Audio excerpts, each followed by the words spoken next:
Good morning, students. Welcome to our bio class. Previous class we have seen the structure of cell, what's a cell and who invented it, what was the cell theory, and right now we are progressing towards the structure of a cell in detail. So, various kinds of cells show very different, yet they all show some basic structural plan, which may be expressed in the term of a generalized cell. What does that mean? It means a cell generally has many different parts and they show different differences among themselves. That is what, if we see a cell, it is generalized.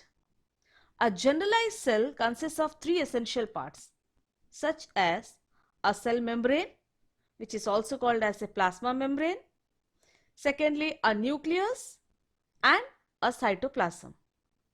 And figure 2.6 of your book on page number 11 shows that the structure of a generalized animal cell and of a generalized plant cell, which is seen under a compound microscope. So you can see the different parts of a cell, both in an animal cell as well as in a plant cell. Cell organelles. Cell organelles are the little organs, or you can say most parts of a cell have a definite shape and a definite structure and a definite function, and such parts are called as organelles. The organelles have the same status in a cell as the organs have in the entire body of a human being or an animal. Take example of yourself. You are a human being or you are an organism, and how you are constructed. You have different types of types of organs as well as the blood vessels like arteries, capillaries, etc. Isn't it? So, how we are made up of? We are constituted of. We are constituted of different organs such as lungs, heart, kidney, stomach, all these things. The same way, the cell is also constructed or constituted of different organelles. So, a plant is also having different its own function or a specific function, and the cell organelles are always the living parts.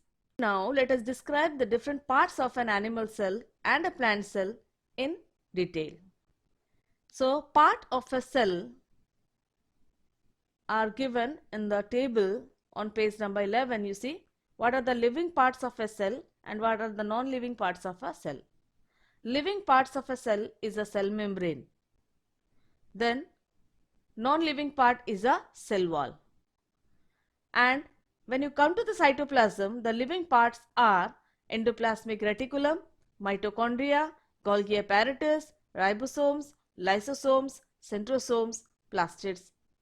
Whereas in non-living parts are granules, vacuoles and fat droplets. In the same way, if we see the nucleus, the living parts are nuclear membrane, nucleoli and chromatin fibers, whereas the non-living parts are nucleoplasm. So, we'll see the cell membrane or the plasma membrane in detail. Cell membrane and cell wall. Each cell is surrounded by a cell membrane or a plasma membrane. The cell membrane has fine pore-like structures through which substances is composed of lipoprotein. Now, the cell membrane which has the pores, these substances, they allow some substance to enter to the cell or to exit from the cell. And you know it's made up of lipoprotein. Now, the permeability of the cell membrane is selective. What do you mean by this selective? Selective means it allows certain substance to pass through it while it prevents the others. Everything will not be allowed to enter. Plant cells have a cell wall surrounding the cell membrane, and the cell wall is made up of cellulose, which is a non-living substance. Cell wall gives shape and certain degree of rigidity to the cell without interfering the function of the cell membrane. The cell wall is freely permeable, which allows the substances in solution to enter and leave the cell without hindrance. So there's a difference between cell membrane and a cell wall.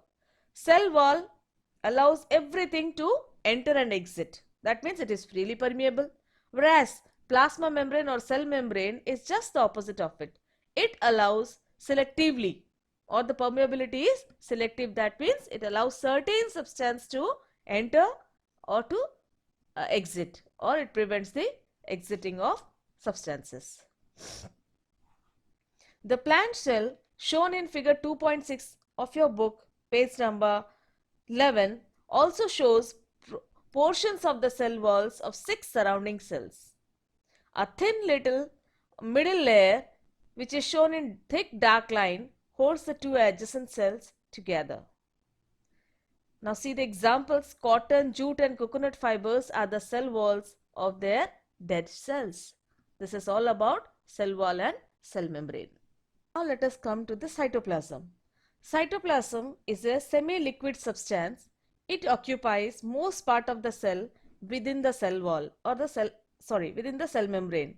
And when you see under a microscope, that is a compound microscope, it appears to be colorless and partly transparent and somewhat watery, or you can say like jelly-like substance. So what happens here? Many chemical reactions takes place in the cytoplasm. Living cytoplasm is always in a state of some movement, and so the following are the cell organelles embedded in the cytoplasm. So what all are in the cytoplasm we have seen on that table in the previous page. So first let us see the endoplasmic reticulum. Endoplasmic reticulum. This is also called as ER. It is so fine in structure that its existence is revealed only through an electron microscope. That means it is visible only through a electron microscope. In a simple microscope, it will not be seen. So, it is an irregular network of double membrane. It's distributed over the entire cytoplasm in the cell. So, its function is, at its outer end, endoplasmic reticulum is connected with the cell membrane, and at its inner end it is connected with the nuclear membrane. So it appears rough when the particle like ribosomes are attached to it, then it is called as the rough endoplasmic reticulum, and it appears to be smooth without the ribosomes, then it is called as smooth endoplasmic reticulum. So it forms the supportive framework of the cell. It also gives us a pathway for the distribution of minerals from one part of a cell to the other. This is all about endoplasmic reticulum. Now when we come to ribosomes, these are also called as the sites of protein synthesis. Ribosomes are numerous small granules, either scattered freely in the cytoplasm or attached to the membranes of the endoplasmic reticulum. And these are the factories for the synthesis of proteins.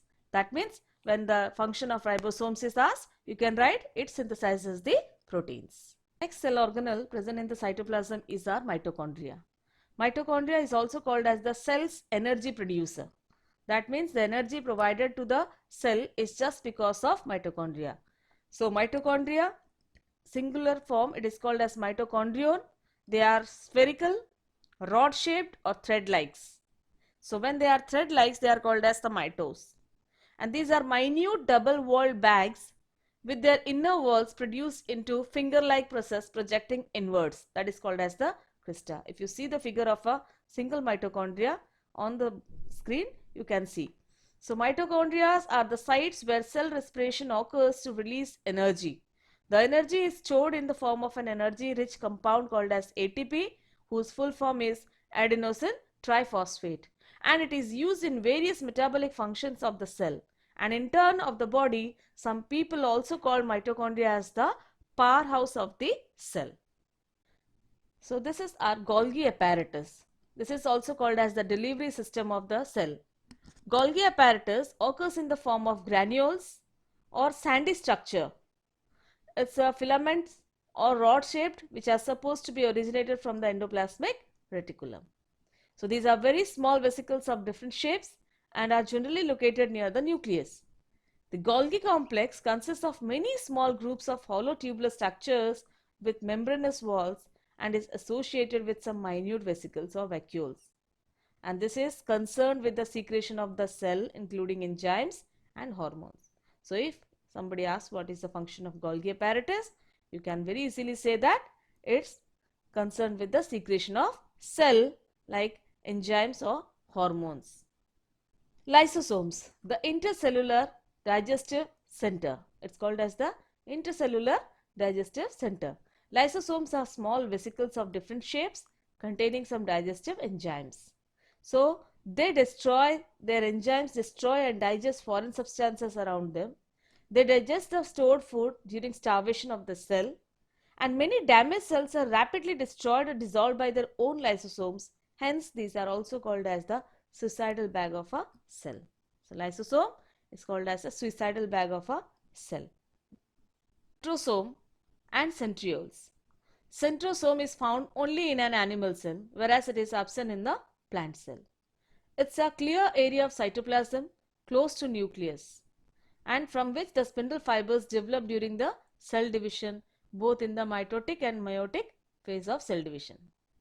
The centrosome contains two centrioles, which are short bundles of microfilaments arranged at right angles to each other, and that is why they always appear in this shape, which is shown in the figure. And the microscope view of the cell, and there are no centrosome and centrioles in a plant cell, already I mentioned you. Plastids are found only in plant cells and are absent in the animal cells. These are special organs in different shapes. They may be oval, spherical or disc shaped, and depending upon the color they impart, plastids are classified as leucoplasts, chromoplasts and chloroplasts. So based on this, they are given different names. So leucoplasts, these are white color plastids, or you can say they are colorless plastids. So they are not having any pigment, and they store starch. Cells of a potato have lots of leucoplasts in them. Now when we come to chromoplast, these are the variously colored plastids such as yellow, orange and red color. They are mostly present in the petals of flowers, in fruits, and the coloring substances such as pigments associated with them like xanthophyll, which is yellow in color, and carotene, which gives orange color to the fruits and flowers. Some coloring pigments such as blue, violet and purple are not associated with plastids. Instead, they remain dissolved in the cell sap and give that color to the plant structure. Such pigments are called as anthocyanins. And next is our chloroplast. As the name suggests, chloro means green in color. So these are green colored plastids, and they have green colored pigment called chlorophyll. Chloroplasts are abundant in parts exposed to the sunlight. Example, leaves. They are also having other pigments such as orange and yellow, but these pigments are masked by large quantities of chlorophyll, and their function is to trap the solar energy and absorb carbon dioxide for the manufacture of starch and sugar during the process of photosynthesis. And chloroplasts contain DNA and have the capacity to divide. Non-living substances or cell inclusions. So they are granules and vacuoles. Granules are many small particles in the cytoplasm. Such particles are believed to contain food materials such as starch, glycogen and fats. Vacuoles are certain clear spaces in the cytoplasm, and they are filled with water and various substances in solution. The plant cells, the vacuoles are usually large, and the liquid which they contain is called as the cell sap. In an animal cell, it does not have such prominent vacuole, and if at all the vacuoles are present, they are very few in numbers. Now we come to our nucleus, which is a very important part of a cell. Like a human being is having a brain as its important part, the same way nucleus is a very important part of a cell. This coordinates or regulates the various life process of a cell, and it plays a very important part in the division of cell. It contains a factor called genes, which determines the heredity. So it's a small spherical mass located somewhat in the center of the cytoplasm, and it has a delicate nuclear membrane which is filled with a relatively dense nucleoplasm, and in the nucleoplasm there are certain thread-like structures called as chromatin fibers. During cell division, the chromatin fibers become thick and ribbon-like, and these fibers are called as then chromosomes. Cells in which nuclear membrane is absent are called as prokaryotic cells, and they have nuclear material called as chromatin fibers which occur freely in the cytoplasm. Example you can give of a bacteria. Cells in which double nuclear membrane are present are called as eukaryotic cells. So there are two different types of cells, prokaryotic and eukaryotic.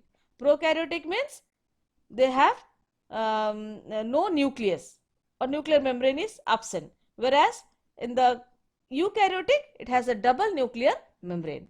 So here you can give example of all organisms other than bacteria. Bacteria you can give for the prokaryotic cell, whereas except bacteria, other organism you can put under eukaryotic cells. Each nucleus also have at least one nucleolus in a cell, and some cells may have more than one nucleolus. The number of nucleoli in a cell is fixed, and the nucleolus participates in protein synthesis. So if you are asked about the function of nucleolus, you can write it helps in synthesis of protein. Chromosomes is definite in each species. Every human body cell has 46 chromosomes, and chromosome numbers of some other animals and plants are as follows. You can go through that table, page number 14. Ascaris have chromosome number 2, garden pea has 14, onion has 16, maize has 20. Like that, some insects may have more than 1000. So the chromosomes carry the genetic characters from the parents to the offspring through the union of the egg of a female and the sperm of a male. Now chromosomes are made of chromatin, which is composed of hereditary units called as the genes. And genes are made up of a complex chemical called as the DNA, whose full form is deoxyribonucleic acid. Genes and not the number of chromosomes determine the characteristics of a species. So lion, tiger and the house cat all have 38 chromosomes, but they look different due to the different genes located on those chromosomes. So you can again go through this whole description if you go through the table 2.1 on page number 15. In this, a summary of this whole lesson is given. It is about the part of a cell, what are the main characteristics and the chief functions. And you will be thorough about the organelles present in the plant and animal cell.